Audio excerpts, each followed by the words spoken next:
And for me, I look at it and say, okay, worst case scenario, this is not going to go the way I expected or wanted, and I have Mhm. to pivot. And Mhm. I'll have learned something very valuable that I will take with me for the rest of my life. That's worst case scenario. Right. I can deal with that, you know?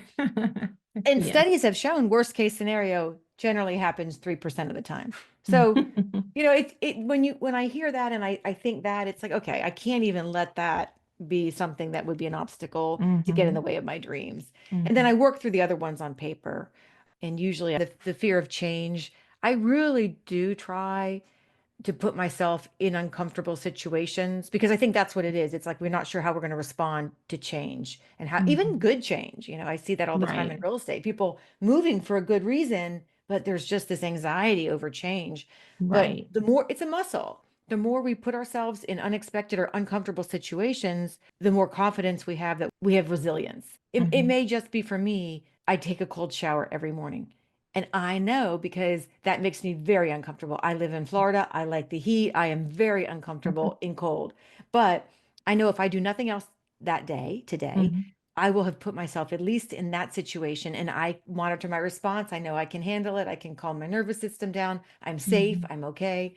So that Mhm. just, it's again, it's a muscle. And so that's how I deal with that one. And then the other one, the fear of loss, I think that's a very real one. Loss of status. When I actually moved from a different career, I was in the pharmaceutical industry. I had a lot of pressure in my family of origin to be a physician. And Mhm. so I stayed in the pharmaceutical industry to kind of placate the Mhm. idea of being in the healthcare industry.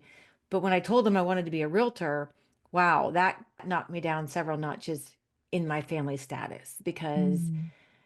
you just need a GED and pass a state exam to be a realtor. It takes 1 week, and Mhm. they were comparing that to what their dream was that their daughter was going to be a physician, and Mhm. it didn't hold the weight that they were hoping.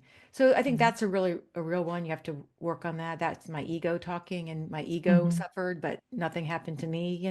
So anyway, I just work through those kinds of fears and really try hard not to let it affect my decision on moving forward.